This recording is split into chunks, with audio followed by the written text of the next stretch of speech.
What the fuck is up, everybody? Welcome to the Fckry with Leslie Jones and Lenny Marcus. I'm Lenny Marcus. And I am Leslie Jones. And this is the podcast where the mission is to keep it 100 all times. We talk about the fuckery going on in the world and in our lives, all while having a whole lot of fun doing it. Leslie is psyched. Today, we have an amazing comedian, actor, director.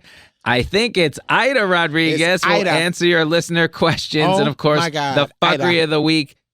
But first, what is up, Leslie? We're still going to be in Friday, March 10th, National Theater in Richmond, Virginia, and March 11th, Soundwave Casino, Atlantic City. Get your tickets now. It's starting to sell hard. And then Leslie will be in New York City while you hear this, so look for that, too. In the month of March, she'll be floating around the city, probably at the comic strip, so look for that. I'm going to be at the comic strip. What is up, Leslie, before I get into this list of stuff we have? How are you? It's been a couple of weeks. Man. We've spoken a couple of times on the phone, but it's been crazy, right? It's been crazy.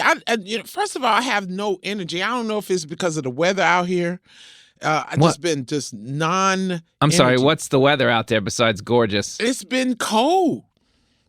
What's cold for you? It's cold. It's been cold and it's been wintry. Like if you say 70, I will punch you through the microphone. It's been like 43. That's pretty cold. That's the high here. You mother. That's pretty cold. And then plus it's about to be raining, storm. I don't know. I just haven't been having no energy for some reason. I think it's because I haven't been working out too. So.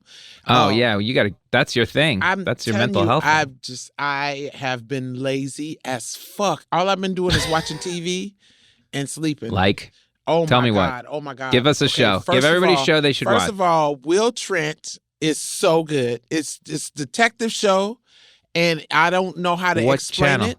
He's on Hulu. I don't even know how to explain it, but he's fucking cute. He's so cute, but he has this little dog, and he can't read. And the dog can't read out. No, I'm shocked. No, Will Trent can't. Read this, Lassie. You moron. What kind of shit? And the chick, Erica Christensen is on there. Because I always mix her up with Julia Stiles, in which I'm pretty sure she's like, go fuck a dick, bitch. Don't you ever do that to me again. But then I also mix her up with Brie Larson. So like both of them are compliments if you ask me. But that's a detective show. It's a detective show. But I just speed watch. Oh, please let me remember. Why? Abbott Elementary? You said you've been watching that. I'm watching that now, which is fucking excellent. I hate that I'm always late to the party, but that shit is good. But no, let me tell you what I did.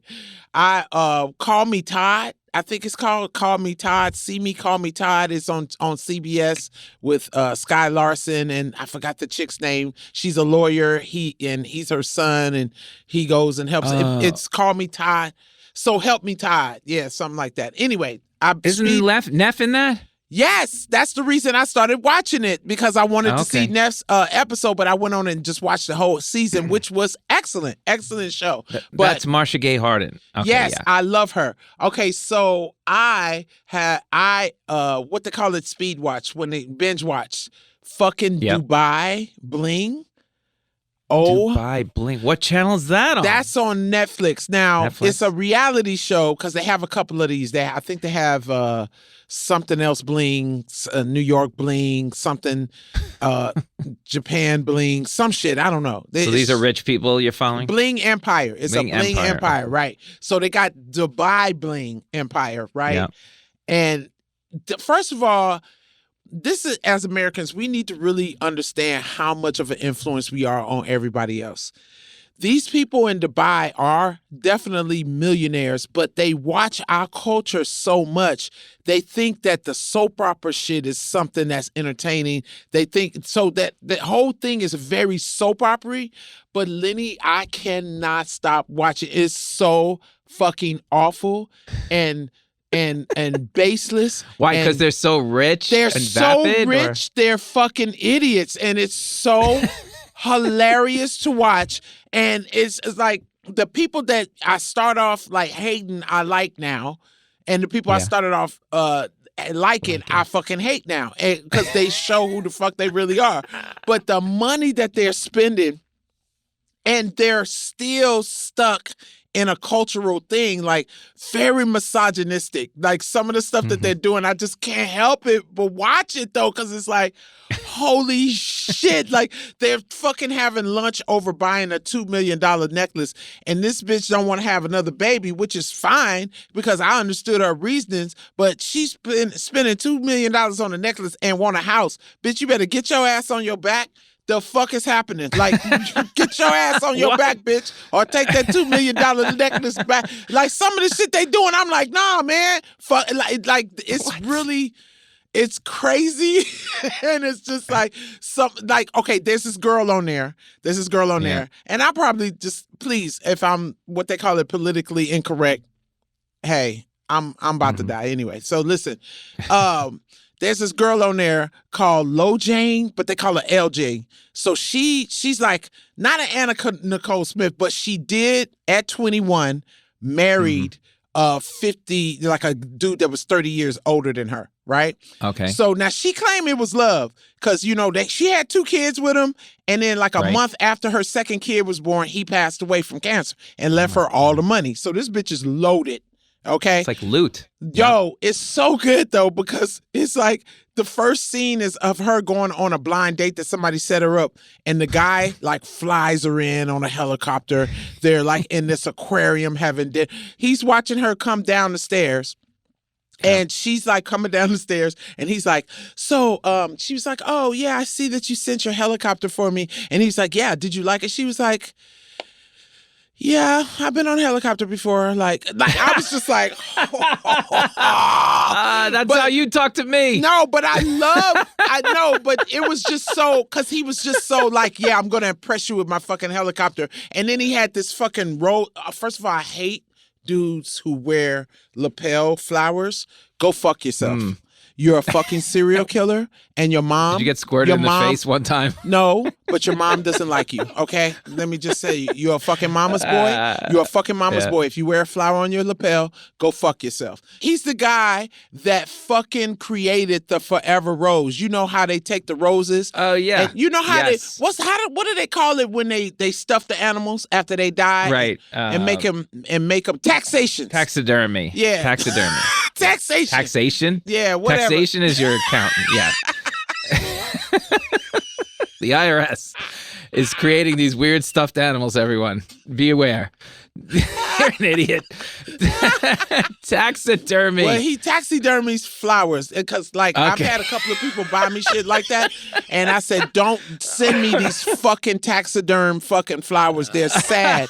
They died, and they were alive when they died. And in the shape of a deer, it's weird. It's fucking, you know what I'm saying? Anyway, so he's the guy who created that, and which made me hate him even fucking more. So that means that you're somewhere fucking abusing roses, you fucking fuck. So it's just I binge watched it. You like this Dubai Bling? I could not stop watching it, but it's very scripted and fake.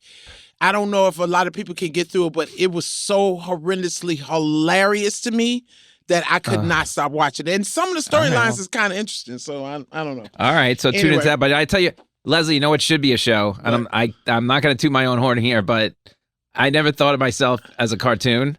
Oh, but we were animated by this company, Cartuna.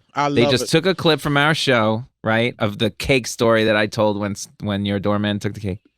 And oh my God. And it's the Judy Gold episode if you want to listen to it again, because I explained it to Judy, because Judy's they made her into the cartoon at the end as well. It is the funniest 45 seconds of, I mean, so cool. Love that. Amazing. My cartoon was exactly as intimidating as I am in person. I love that. Like I love that last part when she was like, "You ate my cake, motherfucker." And he's just standing right there on the line with us. If you want to see this, go to Instagram. I sent it to the super, the one who dealt with the problem. I sent it to him. He hit me crying. He was like, oh my God, Leslie. I was like, are you going to show it to him? He was like, I got to, because this is just so fucking funny. This is fucking hilarious. He said, I look like the dude that's coming out the back room with the other cake, though. That's what's so fucked up. He was dying. He said, that is some funny shit, yo. People at my Super Bowl party were losing their minds. They loved it. We'll be right back. We're going to take a quick break. We'll be right back with more catch up right after this. We're back. Joy Reid had us on the readout with Joy Reid, which was pretty cool. That was pretty cool, which you are hilarious. We were dying. God. The reason why it's very hard to do 3 people on delay, right? Yeah. On live television because there's a hair of a delay. So I don't want to talk over you. So you and I need to figure out this system. The way it works is if she's going to ask you questions because they want you there. If she asks me a question, here's what I will do. Like she asked me, what's the weather, Lenny? Like, it's beautiful outside, but not as beautiful as California, right, Leslie? And then you would answer, I would slam her. So instead, she would go, instead of doing it like that, which you know I'm going to do for you, she would go, Lenny, what's like the weather in New York? I'd be like, well, it's a little, and then that was the last thing I said. You were like, it's fucking freezing out there. And if you watch it, Joy and I are crying, laughing. You are unbelievable. Like, why the fuck do you keep cutting Lenny off? Because after a while, I'm like, they must think it's a bit. It was so hilarious. I go back into so they go to commercial and I'm sitting with the producer in that little window, and I go, I told you she was going to let me say anything. I told you. It's good. Watch. She's going to do it again on the way back. Joy can do whatever she wants. It's not going to help her. And, oh my God. I was trying. I was like, okay, when you come back, let Lenny talk. And I was like, no, it was still funny. Let me explain. No. It was still funny. It was so funny. I love you. You make it so easy for me. It's a platform, though, that people can start. This is what I've started realizing. People need to hear things said.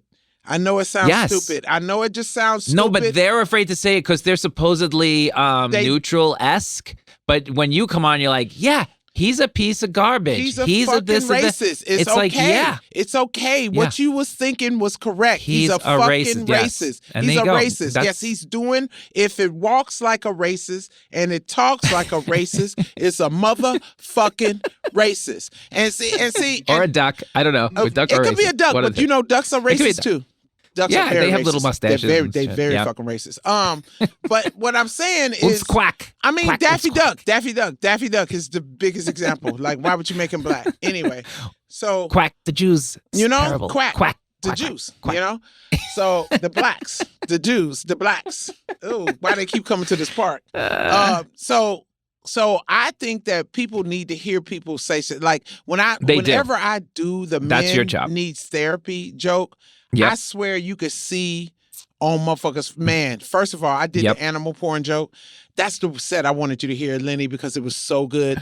Because there was 4 insurrectionist-looking dudes on the side. Because I fucked with them the whole night. I was like, all I hear is banjo in this area right here. I was just fucking with them. And I was like, Trump is not the president no more, motherfuckers. I was just fucking with him, whatever. Yeah.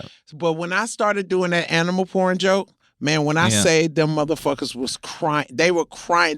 The one dude was trying not to laugh, and I said one line, he just looked away, and he was like, I can't. I can't, and he just started busting up.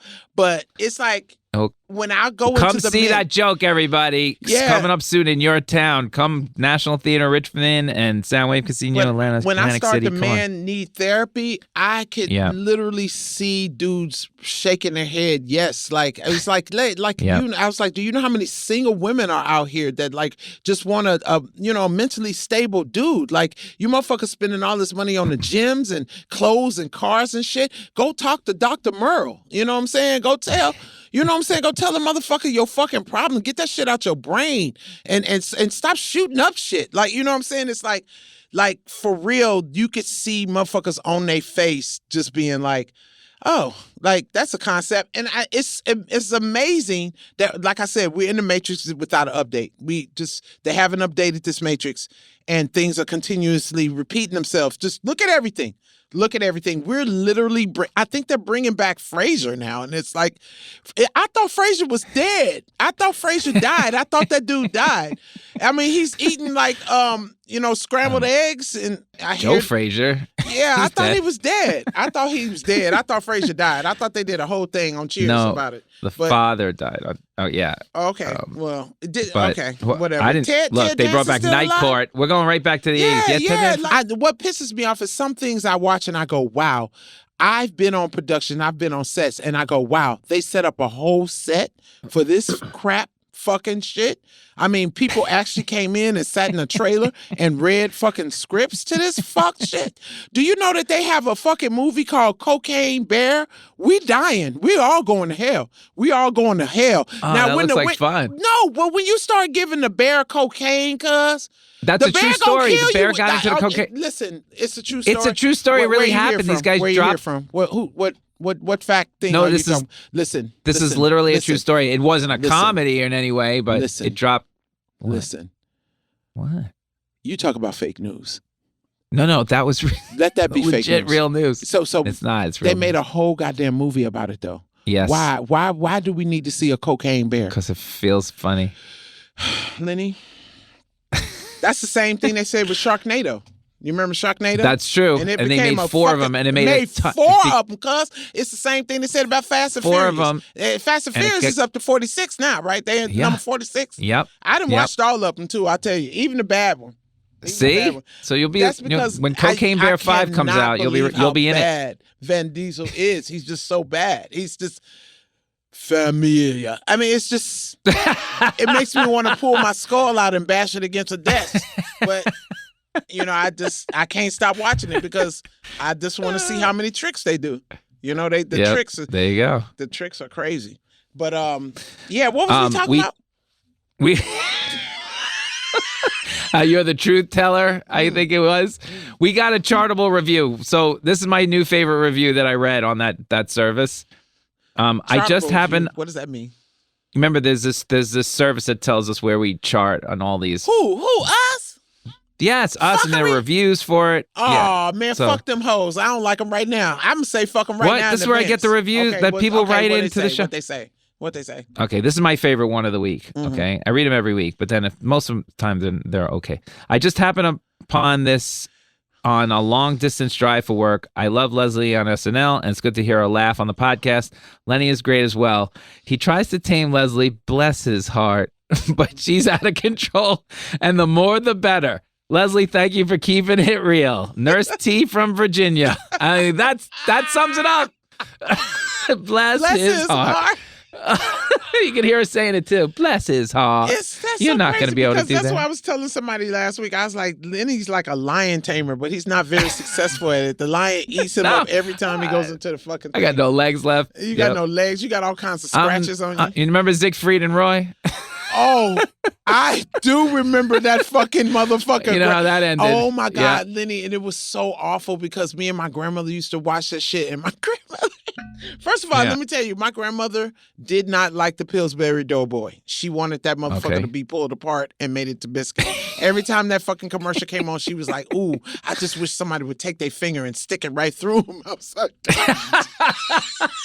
why? She hated that motherfucker. She hated that He's motherfucker. too white? And it was something about she said, I hate him. I just want to pull him apart and make him into a couple of biscuits. And I was just like, they used to crack me. That and the dude from Fantasy Island, the plane dude. Tattoo. She fucked when I say that she would lose her shit. She was like, I'm not going to even say it. My grandma was terrible. God. Anyway, but we would watch the Siegfried Freedom. She would be like, ooh, I want that damn lion to bite the shit out that motherfucker. I want to know.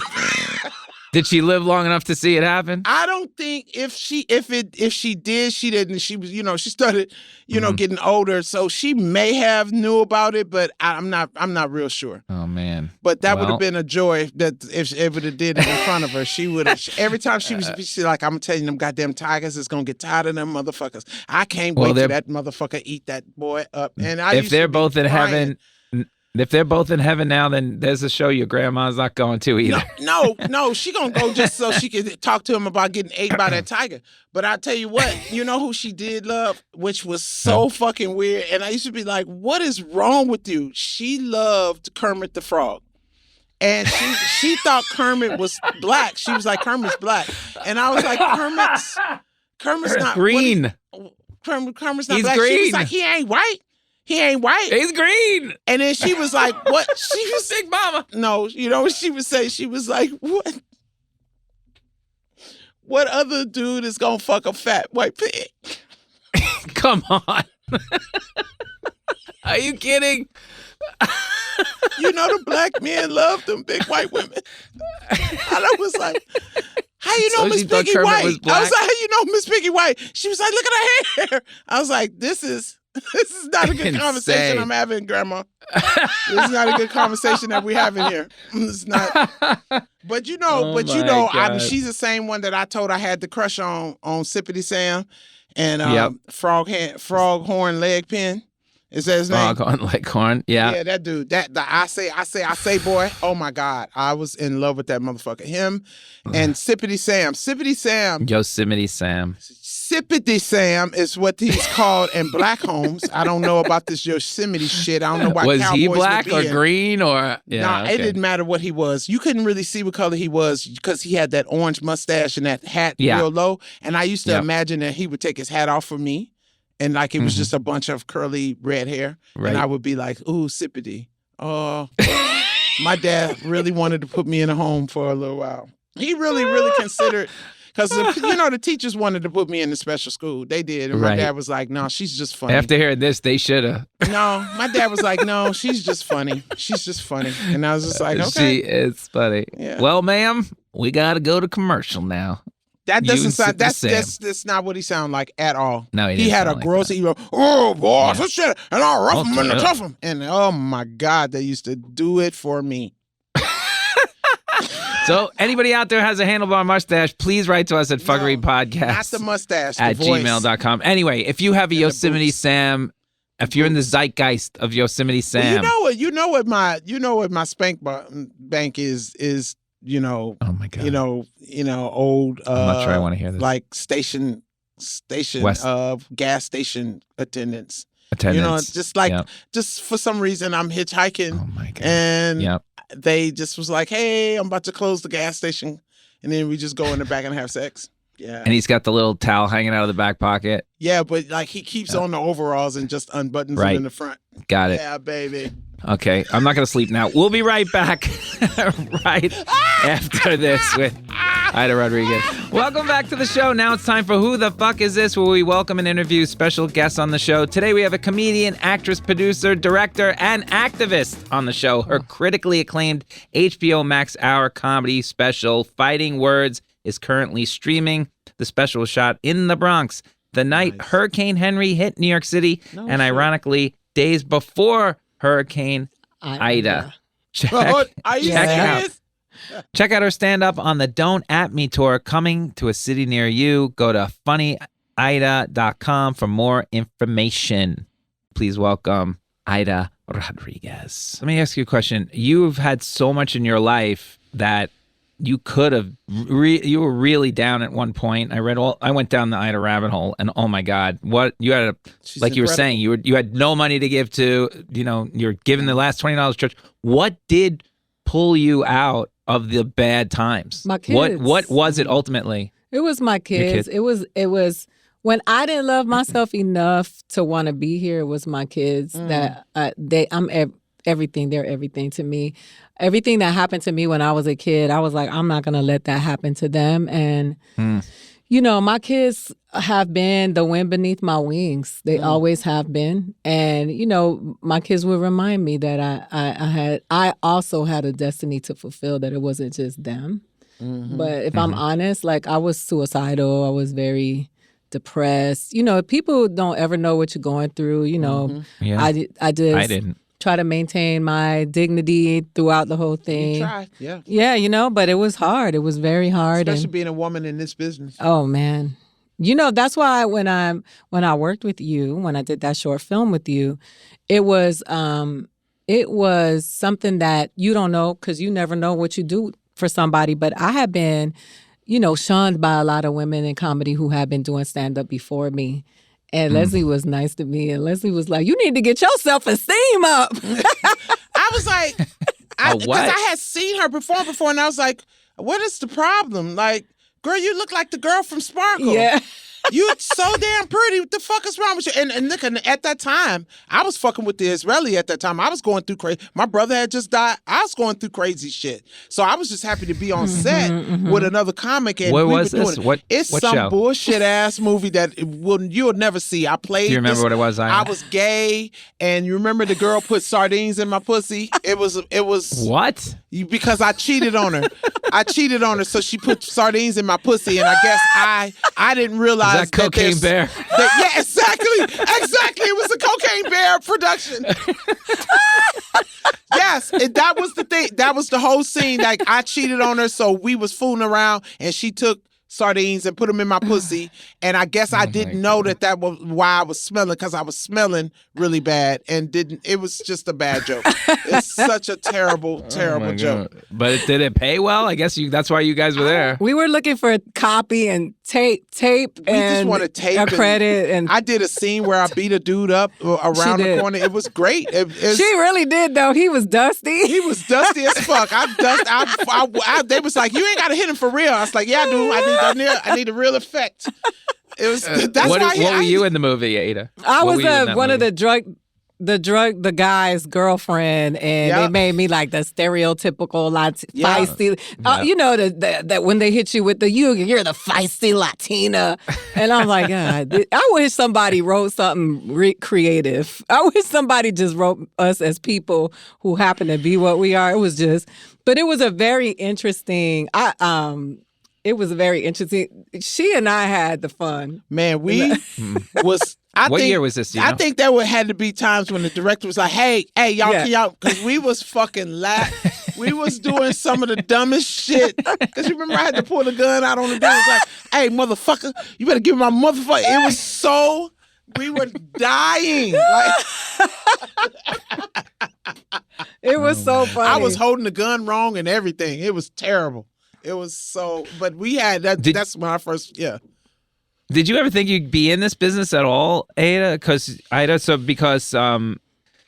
you went to Florida State University, English law. It looked like you looked like you're gonna be a lawyer at one point, and then I didn't graduate. Did you ever think? I know you didn't graduate. I went. People now they claim me because they want that alumni money, but I didn't finish school. I had my baby, and right. I always was in the entertainment business. I've never. Oh, you were? Not been. Yeah, I started I wrote my first play when I was like 14, and I was like, I'm gonna be a star, and then I got married. It was I don't even want to talk about that. It's a long story. I read this. It was it was a very crazy story. And then when I finally got free from everybody who was abusing me and oppressing me, I finally decided to just go do what I wanted to do. But it was I always go ahead. Can I give the fans a quick rundown of this? Sure. For those people, okay. Give it so. You're Puerto Rican and Dominican, right? When you were a child, you got, what I read was you were abducted twice. Yes. What? Right? Yeah, I got kidnapped by my mom, and then my grandmother stole me from my mother. Oh, crazy. Shit. Mm-hmm. Go to college. Yeah, you had your kid in college, so you didn't graduate Florida State. And then somehow you land in L.A., and you're a stand-up comedian, which which turns everything around. Yeah, there's a big old piece before that, but yes, and I got divorced and a little anorexia. I've read. Yeah. Oh man, this is some story. Yeah. It's a life story biopic. Hey, do you know what? I don't want a biopic yet. We need some happy stories. I love it though because the ending is happy. This is going well. I know it. I know that. Because people need to see that. People need to see because people always want to ask me the now, but they don't want to know how. Yeah, I remember. They don't want to you look at me and the experience I am because I am experienced and what I've been through. You know what I'm saying? My shit has foundation behind it, and I think these stories, especially now, need to be told because motherfuckers now give up. if they goddamn computer don't work that day, they were like, well, I'm just gonna find something else to do. Like motherfuckers get I literally on stage now, do you know what I say now? I go, so what do you do when you fall down? And motherfuckers don't answer. So you just lay on the ground, motherfuckers. Y'all just lay there. Y'all just lay there and die. So you gotta, I feel these stories are important to continue to be told because motherfuckers think that hey, I want to be a comedian. And then they come down, and then it's not like that. Even if you, like I even tell the ones that hit it after 2 or 3 years, I'll be like, you are going to pay some dues, my bruh. Yes. If you're going to want to be at the level that you want to be at, and comedy, singing, art, all that stuff is an entity, is a real entity. Yeah. In other words, you bow down to it because that shit will still be here when you're dead. Comedy is still going to be performed when I die. It's just using me as an entity right now. And if you don't respect that, that's right, it will disrespect you. Absolutely. I totally agree with that. I feel, it's really interesting as I write my story. I wrote a book. It comes out this year, at the end of the year. And I relived all my trauma. And I was like, damn, I can't believe I made it. I didn't even have a chance to process it while it was happening. Because I was just... Because you're trying to make it out of it. You just got to keep going. Yeah. My daughter asked me the other day, Mommy, when we were sleeping in the car, where did you sleep? I said, I didn't sleep. I stayed up because I would sleep when y'all went to school because I couldn't sleep while y'all were asleep in the car because I was scared something was going to happen to you guys. And she was like, she said. She don't even remember that shit probably. And she just told me, she said, I'm not even getting a dog at this point because she was like, I wouldn't be able to keep a dog alive. She's like, I don't know how you kept us alive because she's 26. So by the time I was her age, I already married, divorced, and had 2 kids. And she was just like, I don't think I could do this. But think about our parents. I think about my parents all the time. I go, oh my God, they were 18 and 19 with 2 fucking kids and all the drama. Like, how the fuck did they survive? Like, in my 20s, you could give me a plant. You can't give me a plant now. I'll kill the shit out that plant. Yeah, it's a very, and you know what I like, I agree with you. When I think about comedy is the great equalizer, right? And it doesn't matter how awesome you think you are. Once you leave Los Angeles and New York, those people out there that have to go to work and pay for tickets and they got to get babysitters and $20 is a lot of money for them. Plus a 2-drink minimum. And a 2-drink minimum. That's a night out. You better not play with those people. You better not play. And those are the comics that I go, when I see these 15-minute comics, these TikTok comics, these Instagram comics, and I'll be on the road with them, I'll be like, let's see what you do with Omaha, Nebraska motherfucker on the Thursday night. Yeah. After these motherfuckers then told everybody, oh, we going to the comedy club this week and woo and wore their best outfit and you get up there humming and hollering. Yeah. And don't be funny. Oh, I've seen motherfuckers get glasses thrown at them. Yeah. I've seen motherfuckers be like, get the fuck off the stage or we gonna fuck you up. I've seen that shit. Yeah, they don't play. It's the comedy, the real comedy audiences. They're no joke. They're purists. Those people that love stand-up. And let me tell you, if you good, it's like one of those comedy audiences that'll just embrace you. Yeah, they don't care if you're famous. They just want you to know you're good, that you honor their dollars and their respect. Absolutely. That's what I tell everybody. You can't be the big guy. Like when I was coming up, the biggest thing was to become the headliner. And I remember J. Anthony Brown telling me one night, like, yo, dude, enjoy your fucking levels. Yeah. Enjoy being an opener. Enjoy being a feature. He said, matter of fact, your feature years are going to be off the chain. The best. He said, because you're going to be right before the headliner. And if you're good, that pocket is just yummy. Yeah. And no pressure, because you don't have the pressure of filling the seats. I always said I wanted to be the world's greatest middle at that point because it was so. I don't want the checks dropped on me at 30 minutes. Right. You know, it's like why? They're at their happiest. They're warmed up. I'm ready to go. I knock out my 20-25, having a good time. And let the headliner deal with this nonsense when they get drunk. And if you're a smart headliner, which I was always a smart headliner, you always get a good feature. Yeah. People are always scared of somebody ripping in front of them. Oh, I love it. Me too. Please rip in front of me, because when you come out the audience, it's like, Yeah, it gives it gives everybody a good show. And you just rush right into that shit. Yeah, I love it too. You know what it is? I've worked with headliners that fired me after I had a good show. How many? I'm in Tampa. I think I'm going to Orlando. My agent was like, he's going in another direction. There was only certain comedians that would do it. Like Carlos Mencia didn't mind because nobody was there to see you if you come to see Carlos Mencia. So that was always Cat Williams never had no problem to put me up. Damon Williams. But a lot of comics was like, yeah, no. Yeah, no.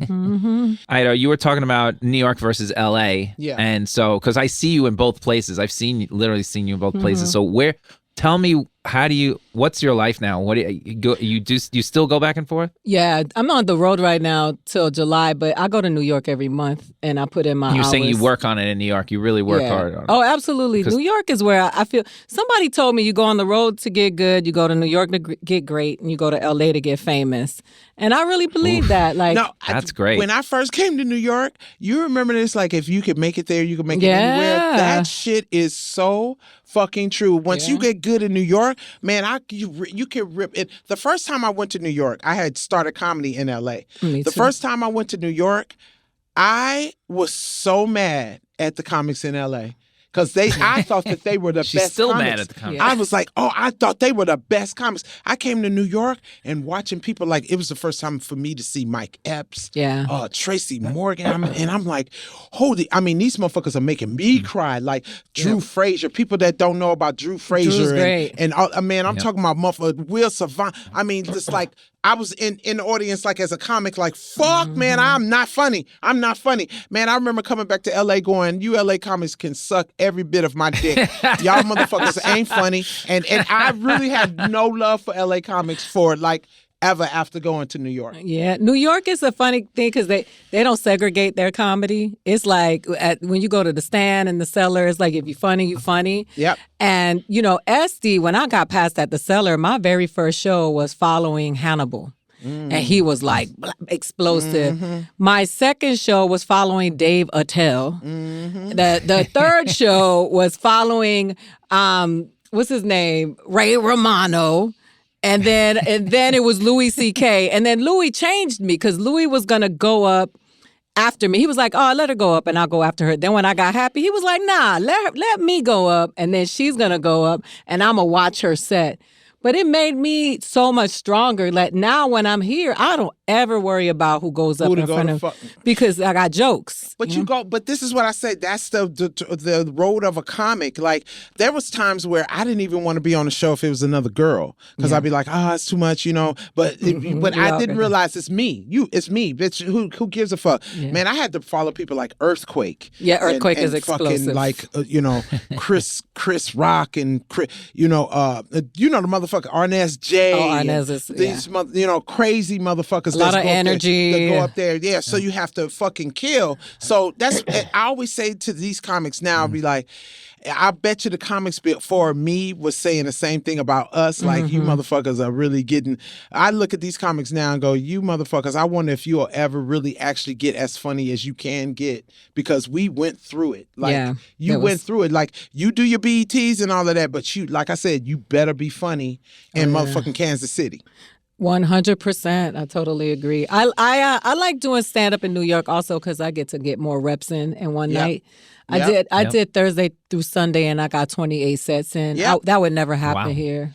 Yeah, that's so. Oh my God, Corey Fernandez. Yes, yeah. Man, we started in Brooklyn and ended up like it was like 4:00 in the morning. But the sun was coming up and we was on the back of the train smoking a blunt. Yeah, and I had $1,500 in my pocket because I did like 6 shows that day. Yes. Like you start in Brooklyn, do 2 there, you go through Manhattan. Then I was with Capone because Capone be having gigs. Yeah. So I did Connecticut. Then we drove back to the BBQs. It's like it's always great, right? You feel like a comic. You feel like this is like the first time they gave me money in New York, I was like, "Are you fucking kidding me? Oh they just paid me for fucking telling some jokes. Oh, I'm gonna do this shit forever." Yeah. My first weekend at the Cellar, I made more money there than I did in a weekend at a venue. I was with Mugga. I was with Mugga one night and they gave me $75 and I had no money. I came from LA. They gave me $75. The relief that you feel of like, I can go and make. Well, why do you get so mad when I go do sets then? Because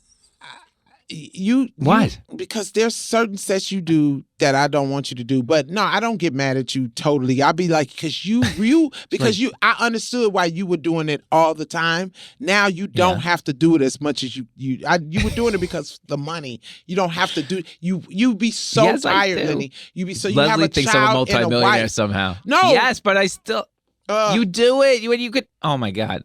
You drive me crazy. You know this. If it's a Friday, Saturday, and a holiday Sunday, you're doing the Sunday. He's so exhausted. And I would go, you can give up one weekend. You got to work.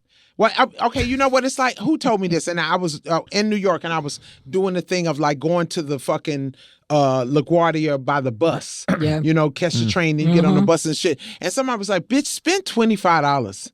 Just spend $25 for a fucking cab to the airport.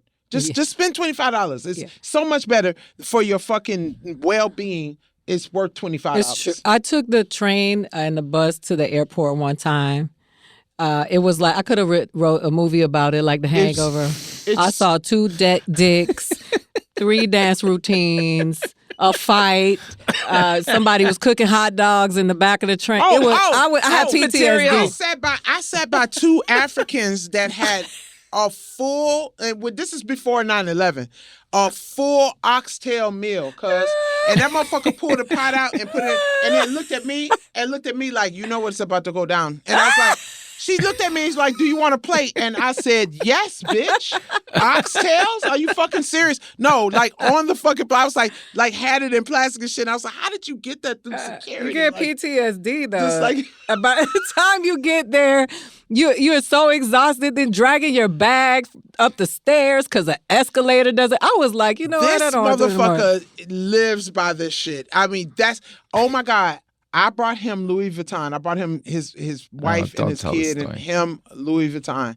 And this motherfucker got on the bus in New York with a fucking Louis Vuitton bag. I said, they didn't rob you, you fucking idiot. Like, what is wrong with you? They thought it was fake because it's New York. They thought it was fake. Yeah, of course. Look at me. Why should I have Louis Vuitton? No, because they don't know the difference between what's real. No, and the thing is, on the train in New York, you don't know who's rich and who's not.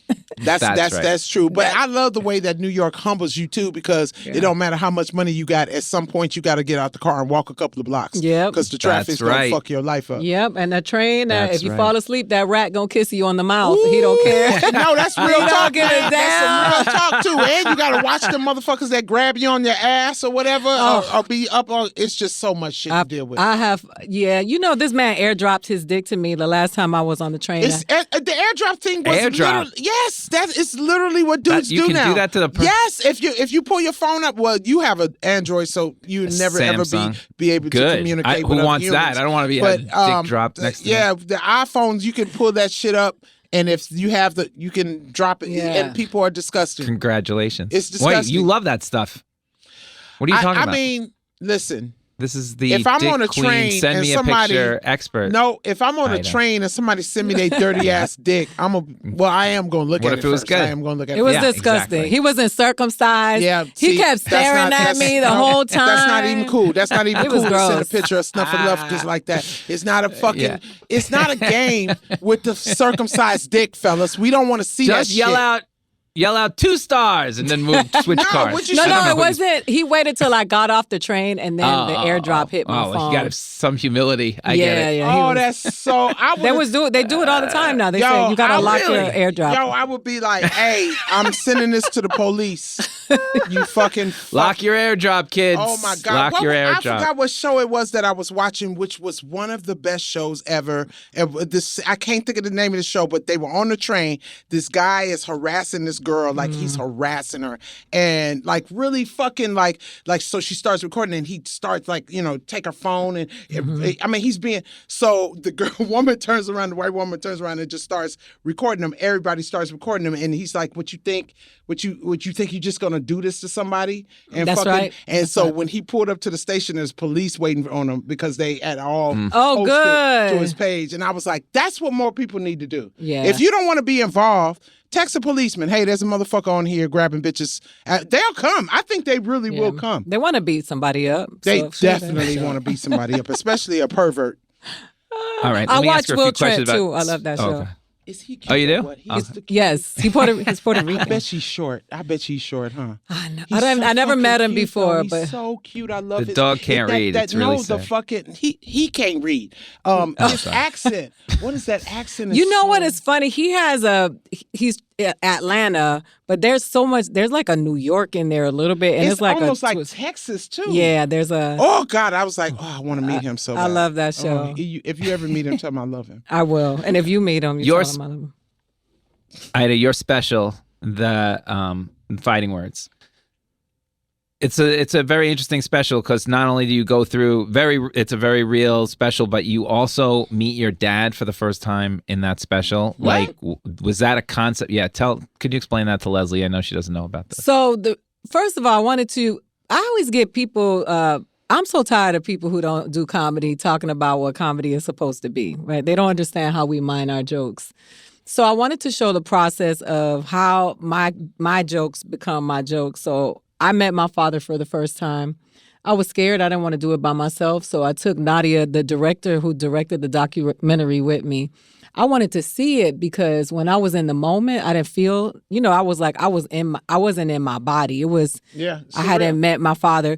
I also wanted to normalize it for other people who don't have their parents to say, because they're patriarchy. They're always like, oh, the father must not be in the home. They never say that when you on the host show. They never say her mama must not be in the house. It's always the father. There's always so much emphasis on the father. And I just wanted to normalize the experience because I wanted other people to know, like, when I met my father, I was like, like, where you been? But I wasn't like, oh my God, my king has arrived. Yeah. And that's not who you have to be. People think that you sperm donor is a different thing than a father. That's right. And that's what happened. And so I wanted people to see the story. And then I wrote jokes about it. And he stopped speaking to me after he heard my jokes. But I was like, you ain't been here. What you think this is going to do to me? Like, I don't know you. It's not. She has a great joke, Leslie. My father was so generous that he gave each of our siblings their own mother. He did. I was like, that is a great joke. Oh, and that's so biting. It's such an intelligent way to put it. Like, yes. No curse words or anything. Yeah. You get a mama. You get a mama. That is fucking dope. And he stopped speaking to you. You'd be like, good, bitch. Yeah, it didn't make an impact on me like he thought it did. But I really wanted people to see. I also wanted to show Black people in Latin America. And that was very important to me because I feel I'm tired of the Latinos in this Hollywood game always showing a representation that is not a reflection of all of us. Mm-hmm. They exclude Blackness, and I wanted people to see. I put this African singer from the Dominican Republic. She sang in the documentary. She's Dominican, and she is, it was just important for me to show, like, my people, where I come from the Black people in Puerto Rico and the Dominican. I don't come from, and it was. Every time you see the Dominican Republic, they showing little kids begging for money. And I wanted to show dignity and beautiful. Like my people, the first library that stands in the Dominican Republic, like the places that I come from that I'm proud of, And so I just said I wanted to do that documentary. And then other people did them too. And I thought it was great because I was like, the people that were saying, comedy, which was this documentary for? You a stand-up. Now it's a whole. It's very unique, especially if it's fun. That's why I tell them if it's funny, that's what comedy. If it's funny, you know what I'm saying. Lewis, I can't think of Lewis' last name, but he had a clip of you talking about why are Spanish people voting for Trump, at which he didn't. I don't think he knew who you were at the time. And I remember hitting him going, "That's Aida. She's smart as fuck." Like because you was talking to because y'all both say the same thing. Please tell me. His name is Luis Osorio Jimenez, and he's an activist. And Leslie follows him online. Oh, and nice. We had him on the show. Really great. And this is something I'd love to ask you as well. We asked him about Latinos voting for Trump. And he equated it to roaches voting for Reid. You know what I mean? Man, See the thing. What's your take? Because so what fucked me up about the voting thing, like, because I was like, white women, you motherfuckers say that you are ally and you fucking voted this motherfucker in. And someone said to me, and it blew my fucking mind. She was like, hey, how many of those people are actually white? Like, there are a lot of people that identify as white. And I was like, wanting to assimilate. Yeah, the funny thing is there's all the different voting blocks, right? So when it comes to Latin people, Cubans have asylum, so they tend to be more Republican. Puerto Ricans have citizenship, so they're split, but most of them tend to be Democrat. Like the Dominican Republic, those people they're undocumented. They have to gain citizenship in this country. That's just the Caribbean. So when you break it up into like Central and South America, where you're talking about like Mexico, El Salvador, that's where they always, when they talk about immigration, those are the people they always show. But people migrate here from Asia, Eastern, Europe, everywhere. But it's so when you talk about the Latin American diaspora, everybody's interest is different. Like those people are immigrants. They are border countries. They have a whole different section of problems than people from Puerto Rico. What pisses me off is these motherfuckers that belong to these groups. They think that the white racist mind looks at them and says, come on, my brothers and sisters. They don't. They just look at you. If they could change this, well, they have. Trump did it with Cuba. When they changed the status, like Biden did it. Biden just did it, where he shut it down. These people get upset because they think that for some reason, if they assimilate into America, they're going to be treated just like white American people. They have Latin American surnames. But don't they accents. Get it by now? No, because it's aspirational. Because Latin people can assimilate into whiteness. You get a lot of Latin people. A Latina can marry a Jewish white man, and her last name is now Schwartz. She could drop the Martinez, and if she looks white enough, she can go live in Sherman Oaks and assume a white life, which a Black American person can't do that. And so a Black person stays Black regardless of what happens. And so that it has a lot to do, and a lot of people came for me. Like if you look at my comment section, this Latin chick, she called me a sellout, a traitor, and I was like, you are racist. If you feel that I am a sellout and a traitor because I'm telling the truth, then you are racist. You guys do not want to be associated with Black people, and I'm not talking about all Latin people because you got to say stuff because the dummies come for you, but a lot of them do. But then you want to jump on Black people's backs when it comes to knocking doors down, civil rights. And a lot of Black women saved us this last election. And then when it's time to show up for Black people, you don't want to do it because you want to maintain your neighborhoods or whatever. But it's everybody. It's just white supremacy and colonization has affected us all. Yeah. I have two questions off of that. I'm sorry. The one thing I missed when you were speaking was why do they come for you? Because when I was on Charlamagne's show and I was like, I said we got our own white people, and people got upset and saying that, well, you don't know what the Democratic bloc is, the question was not why do Latinos vote Republican. The question was what is the difference with the Latino vote and the Black vote, right? And I had to clarify. First of all, there are Latinos who are Black, and you don't know they're Latino unless they tell you. They're Black people too. But the reality of it is that so many Latinos who are aspire to whiteness not because they're evil, but because that's what they were told when they were growing up. They say adelantar la raza. They're like, we gotta move the race forward, so you gotta marry white. It's a bunch of these actresses that I know. I'm not friends with these hoes because I don't fuck with them at all, and I get really upset about it.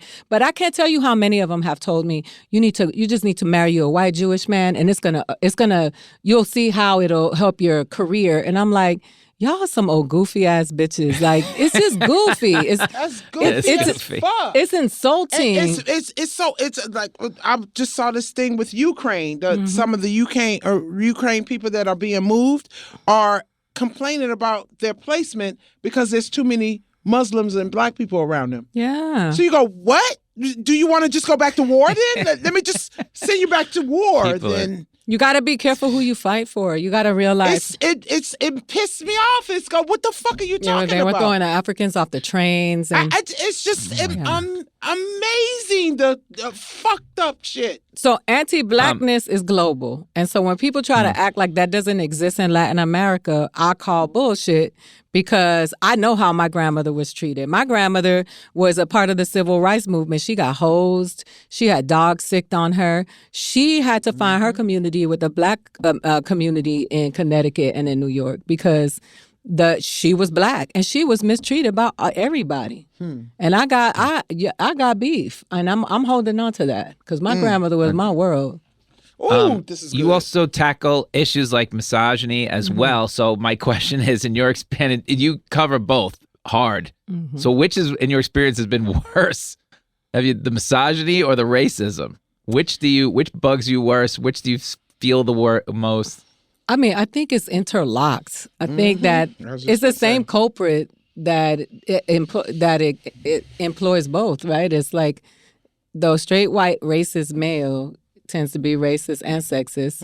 I mean, the white men did some gangster shit. They sat their women in the back of the bus. They were like, "You a minority too, bitch." I don't, it's a very interesting. And they can stay there. Like, they can stay there. Pauly Shore, I love you, Pauly. But the other night he brought me up. This is literally what he said. Y'all ready for a female? Oh, yeah. Oh, God. Yeah, that's a mistake. It's just like, are you ready for a unicorn? Are you ready for are you ready for a boneless chicken nugget? Like, what the fuck? Like, it's you and it's like you're preparing the audience for a woman. That's what and I try to explain that to people. When you do that, you don't introduce males like that. When you do that, you're letting people know, like, get ready, because she's probably gonna come up here and start bitching. Like, it's so. When they do that to me, and I didn't do it to Pauly that night, I had to take a couple of breaths, because usually I rip their fucking dick off when they do that. I usually rip the fucking lining of their goddamn life. But I didn't fuck with Pauly because Pauly's cool. He's cool. And he doesn't, I'm pretty sure he didn't know.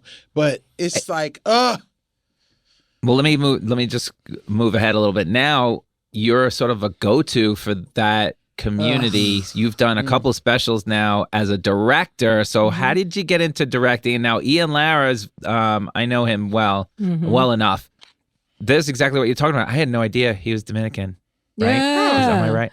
Yeah, and I had no idea. So I'm gonna tell you what Ian and why Ian was first, right? When Ian shot 2 specials before the one he did with me, and they didn't light him properly either time. They didn't what? Light him properly. Light him. And because he's darker. And that shit pissed me off because I was like, it's not in the sensibility of the DP. He had no concept of what that man looked like on stage. So when Ian and I talked, and he told me that was something that affected him. He's looking at himself. And I said, I got you. Don't worry about that. Like, I'm conscious of that because I would be anyway. And so he just told me. Well, how did he find you? So it was the production company that was producing the special. The producer, his name is Edwin Lacona, had asked me if I was interested in directing, and I said, yeah, I want to direct, but I want to direct the people that I want to direct. Like, I want to direct real comics. Like, I don't want to direct. I ain't doing dance routines. What do we? It's just we're not doing that. I need somebody. And you do just specials? Yeah, I directed 3. And then now I just did Marcella. Yeah. I did Marcella. Marcella's just came out. Hers was pretty good. She's tall. Yeah. She's 6'2". All the men on the set were shorter, and I was like, y'all gonna cut her head off? Like, you see her head? She moving right now. You don't see that camera needs to.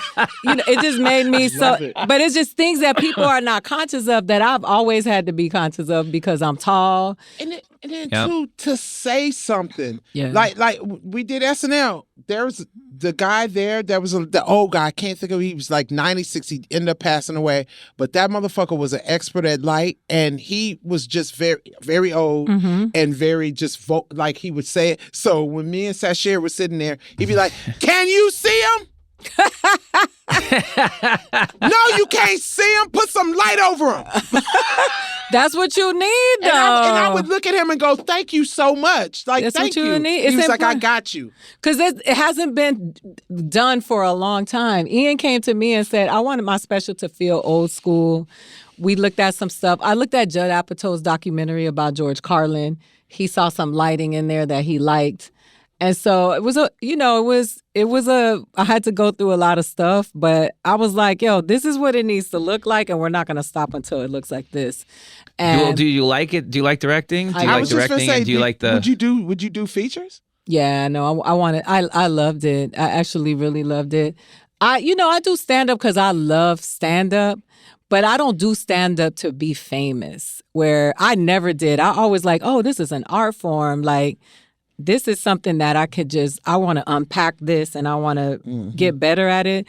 I like what I do. And after I saw Tiffany blow up, I was like, it changed my direction of what I wanted in this career, because I was like, I'm really an artist. So I want to be able to just continue to create. I don't want to belong to the machine.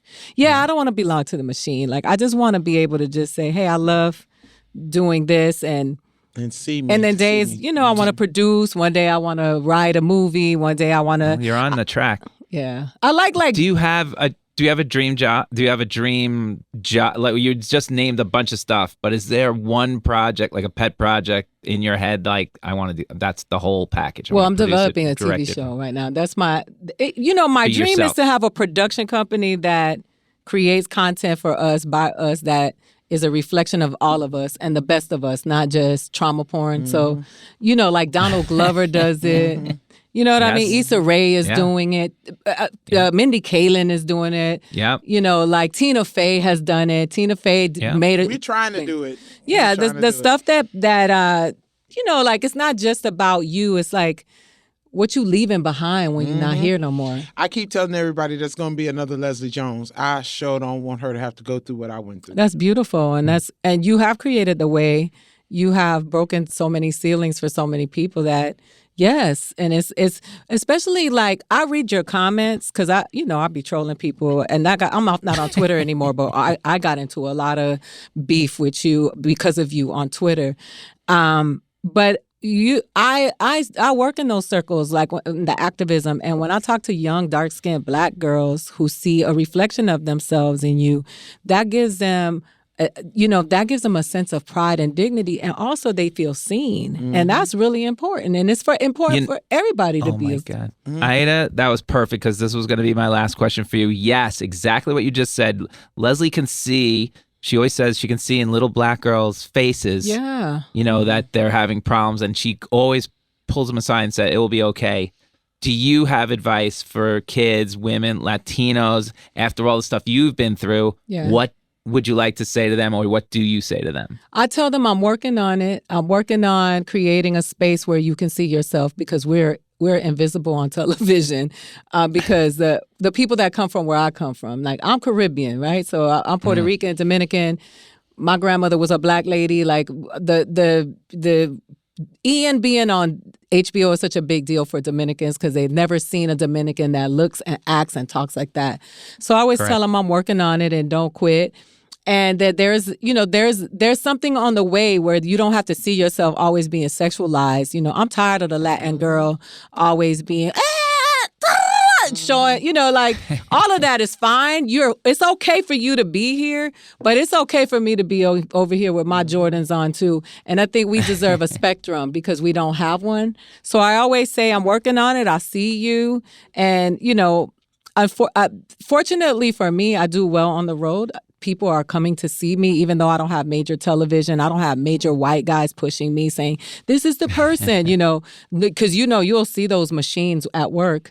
But a lot of people come and say, yo, the Black Latinos will always say, thank you for acknowledging that we exist. Because I always say, people like me and darker. And I was going to tell you, too, those machines that you're talking about, seen them, done them. And glad, like, they're not as good as you think. They push what they can push. It's better just to build your own machine. Like, that's what build your own machine. Be and your it own sounds like machine. Seriously, because the world renowns and the. No, I'm working on it. They're never that. She's working on it, everybody. The special is currently out, and it's tied. She's got a tour, the Don't At Me tour, coming to a city near you, and her special is Fighting Words. You can see that on HBO Max. You can watch Ian and Marcella on HBO Max. They're streaming right now. I like Marcella. I think she's hilarious online and stuff like that. She has no idea who I am, but, I like those tall ladies, so say hi for me. I'm sure I'll run into her in LA at some point. Thank you so much for doing this. Thank you. This is great. I love it. Aida, thank you so much for coming in. This has been great. All right, we'll be right back with some advice from me and Leslie right after this. Welcome back. We want to thank Aida Rodriguez for coming on the show. Now it's time for What the Fuck Y'all Want. What the fuck? What the fuck do y'all want? Sorry. This is when Leslie and I get to answer your listener questions. You can send us email, letters, or recorded voice messages of yourself asking the questions to fuckrypodcast@gmail.com. That's FCKRY podcast@gmail.com. If you record yourself, you might want to use a fake name. We don't care, but it's up to you. It depends on how much you want your business out there. All right, we have an update from Tim from Chicago. His letter was a feature in the Keenan episode. Play the audio clip of me and Leslie from that show, please. Christ. My sister had a friend decades ago who she had a falling out with and hadn't spoken to since. The entire family was friendly with her at the time, but my sister wanted us not to have any further contact with her, so we didn't. Found out recently on social media that this friend has terminal cancer, and my sister doesn't want us to contact her even now, even though she can't remember why she had the falling out. Question, do I contact the friend? If I do I tell my sister, or just do it without her knowledge? Man, fuck her. So Leslie's advice was, fuck her, grow up. I mean, if you want to talk to her. It's ridiculous being under his sister's thumb, right? So he wrote us an update. I heard on that episode, this guy wrote back, grow the fuck up with Kenan Thompson. I heard Leslie, Kenan, and Lenny berate me appropriately for not contacting my sister's ex-friend with cancer. So I did it. I contacted my sister's ex-friend the day after I heard the podcast. We had a 45-minute laugh-filled conversation talking about old times, and I threw in some of my great college gynecology stories. I could tell she was ill, and she died from her cancer 2 weeks later. I'm so glad I contacted her and that I growed the fuck up. I made a dying woman happy, if only for a short time. Leslie, you need to take over the Dr. Phil slot. You're a natural. Thanks for advice and for a great podcast, which I listen to on my 63-mile commute to provide gynecological care for college students. So, and I didn't even know that's what he did. It's a he. Yeah. Yes. First of all, and tell him to tell his sister, shame on you. Shame. I mean, what that girl do to you? I mean, if she did something like terrible to her, then yeah. But like, do you hear? She said, made a dying woman life good for. Like, come on. Yep.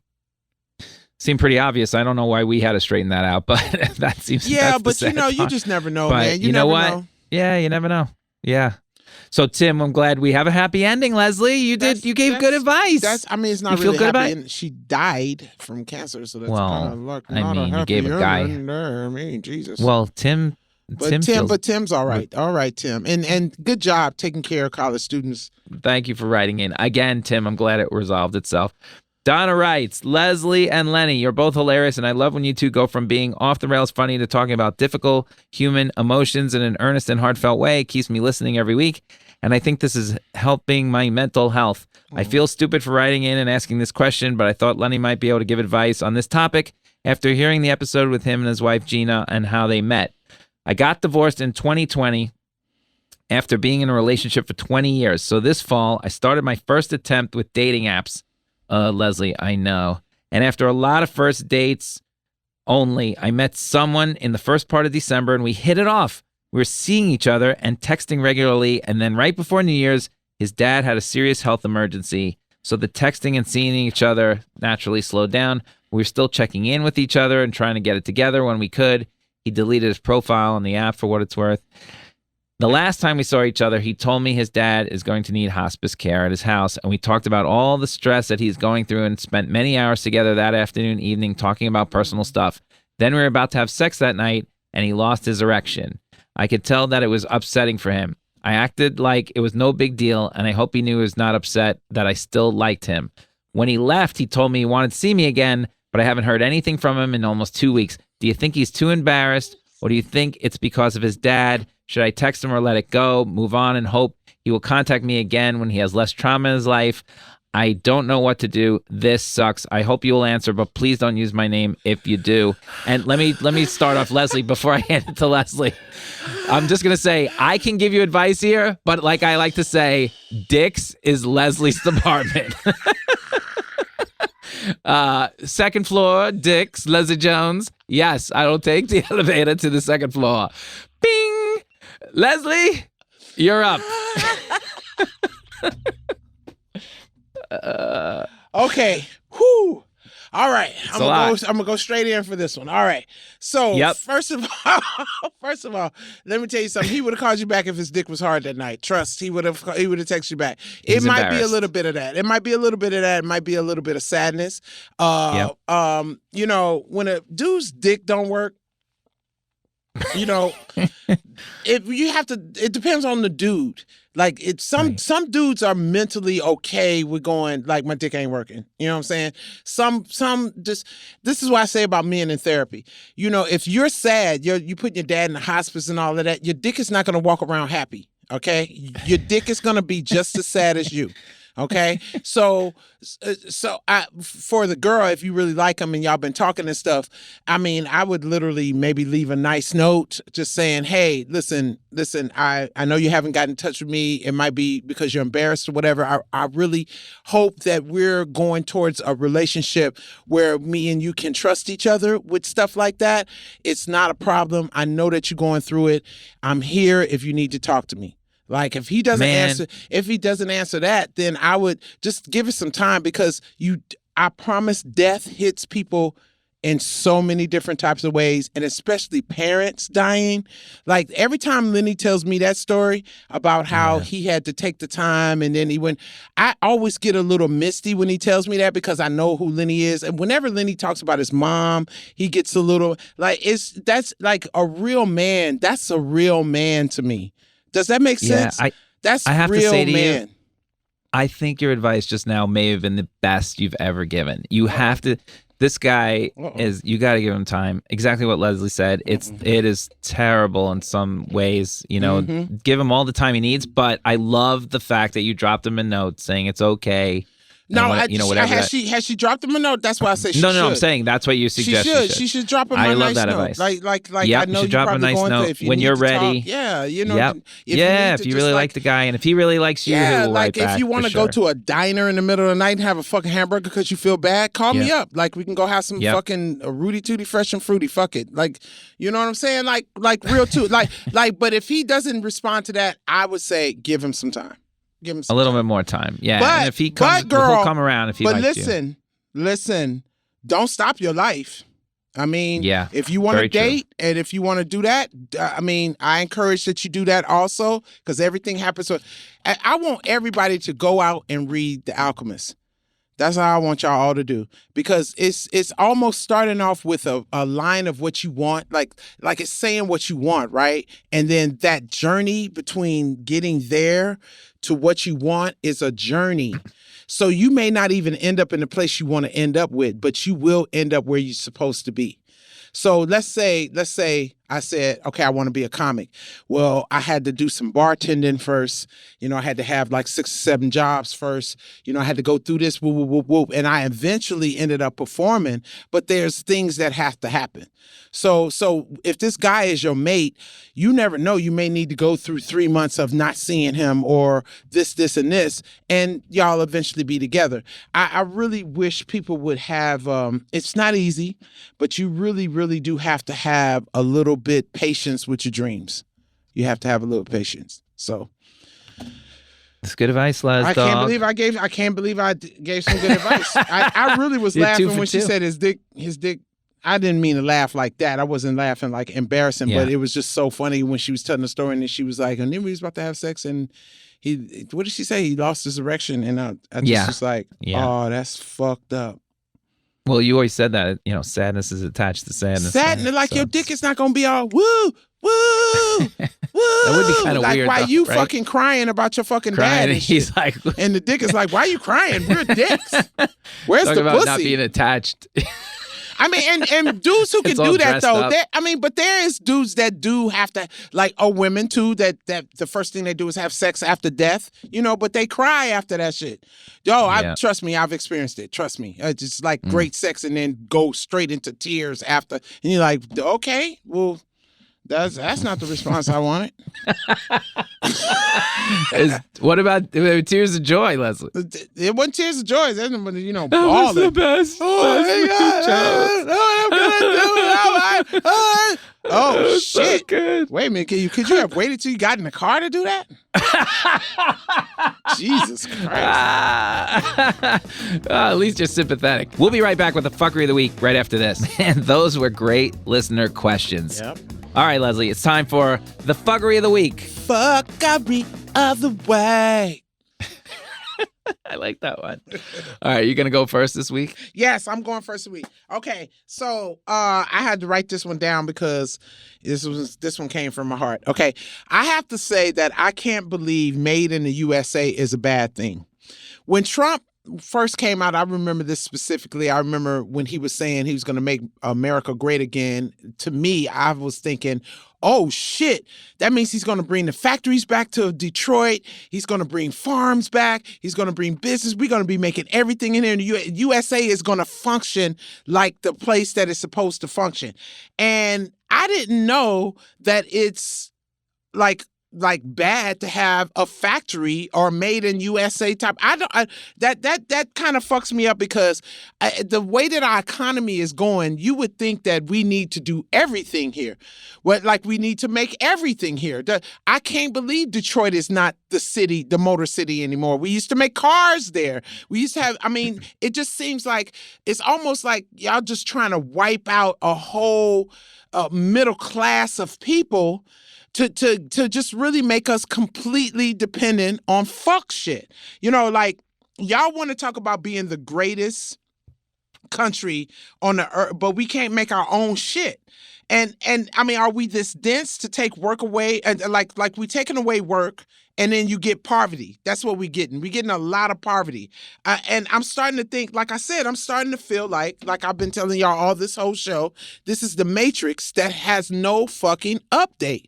How the fuck do we ride up the street seeing homeless people, like people that look like us? Because this saying is still true. You are one paycheck from the curve. Everybody is one paycheck from the fucking curve. So what upsets me is that the only thing we have to look forward to is being a rapper or being a computer genius or an influencer. What happened to pharmaceutical worker? What happened to factory worker? What happened to creator? What happened to all that shit? Why are we not doing that shit in state? You're talking about the greatest country. We're supposed to be the greatest country in the world, and we don't manufacture our own shit. You're telling me we just putting it out to everybody else and just say fuck all to all, so we get shit jobs here.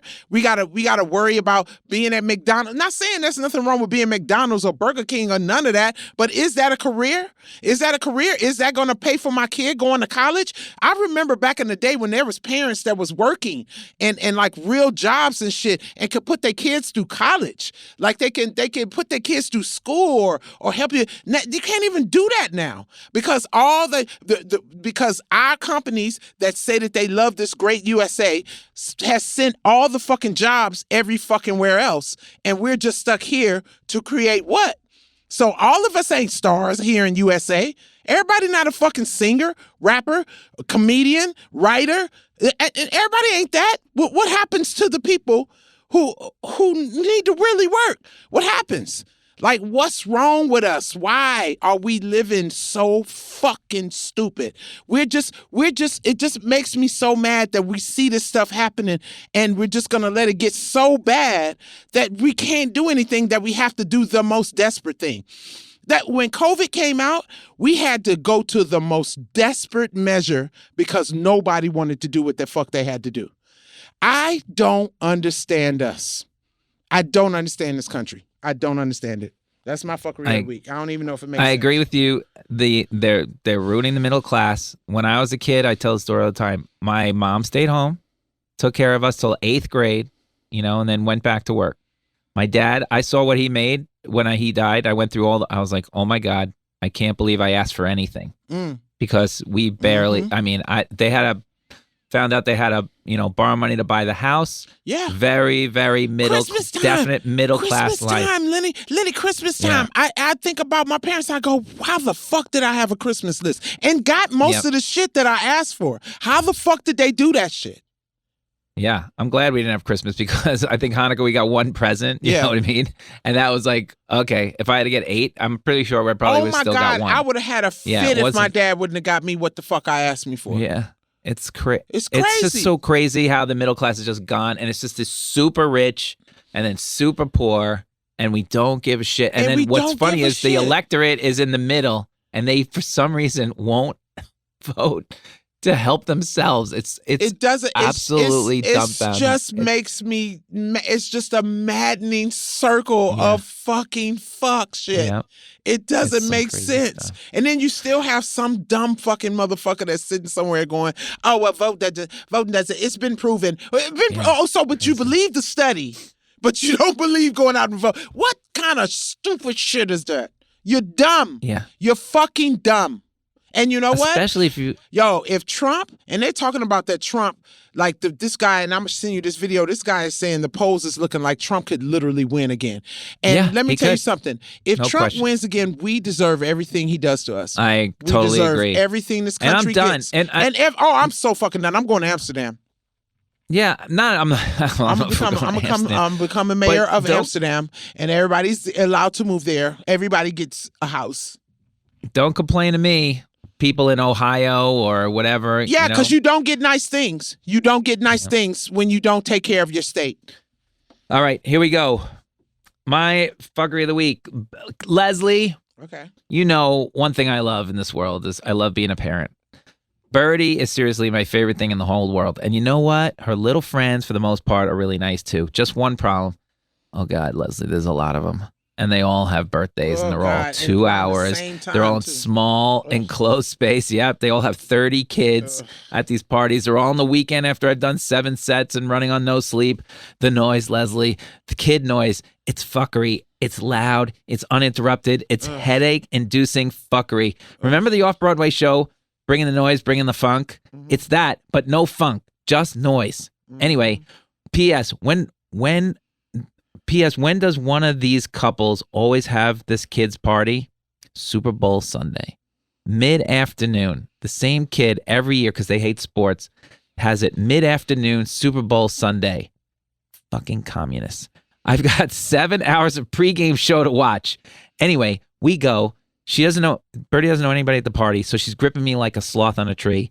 After a solid hour of 5-year-old shrieking, as they shriek through your soul, it's like going through my body. I'm like, at least there's one thing, Leslie, that's going to save this for me. It's time for food, pizza and cake. And the one thing that gets mommy and daddy through these things is pizza and cake. Daddy loves pizza. Daddy loves cake. Pizza and cake. Perfect timing. I didn't eat all morning because I'm going to a Super Bowl party later, and I'm looking forward to my piece of pizza because it's 3 p.m. Let's do this. Pizza and cake, except for one thing. It didn't happen. There was no pizza. I'm sorry, what? No pizza at the rich kid's birthday party? I'm sorry. Are these people too rich for pizza? Are rich kids gluten-free or some shit? Did they eat in the limos coming here? What the fuck? No, seriously, what the fuck? Okay, calm down. It's just the cake. Okay, I can deal with it. I'm going to eat at the Super Bowl soiree, so let's just blow out the candles and then blow out of this migraine commercial. I'm ready to go. Leslie, there were 2 cakes. 1 chocolate, 1 vanilla. The candles are on the chocolate one. Good. I want the vanilla one. Birdie wants the vanilla one. This works out because the kid took 7 attempts at 5 candles on the chocolate one, and I got to watch the coat of the whole top of the cake with influenza. Happy birthday, pneumonia. Yeah, so anyway, they cut the vanilla one, and It's carrot cake. Fuck you. Fuck you. Carrot cake. What 5-year-old eats carrot cake? What 35-year-old eats carrot cake? Really, you do? Oh, you eat carrot cake? Can I interest you in some zucchini cookies or new beet-flavored Oreos, you anti-fun fucking sicko? Yeah. Worst party ever. Anyway, happy birthday, little girl. I hope it was memorable. For you, it won't be because you're 5 and you won't remember shit. But me, I'm going to remember it for a long, long time. P.S. I get to the Super Bowl and 80% of that shit was vegan. Kill me. Oh, dude. You know what? Ugh. You know what? Every time you tell me about these parties, I'll be like, white people and black people are different. They are. Because when we have parties. Every birthday party. No, when we have parties for the kids, pizza? The party be for the grown-ups too. Like the kids go outside and play and we stay inside and drink. Yeah.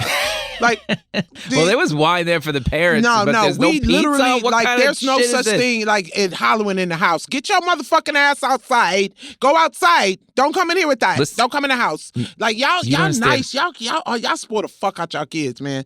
Kids, y'all kids have too much fucking authority. Like I'm serious. The black families. I'm not saying that they don't have their trials or whatever with kids or whatever, but it's more of like go play. Go play. And we don't, like, I know vegan people and they don't torture people with their shit. Like, you don't, if I'm vegan, I'm not going to tell you have to eat vegan. I'm going to have stuff. Like, whenever I have soirees, I tell Tasha, there's going to be vegan people there, fix some vegan food for them too. But that's rude to invite people to your house and be like, oh, I'm vegan, so you're vegan right now. Like, I would bring a pizza in their house. Yeah, I know you're vegan, so I brought my pizza. Bitch. I think everybody just overcorrected. In fact, these are all my college friends. We all went, hey, can we just not do this again?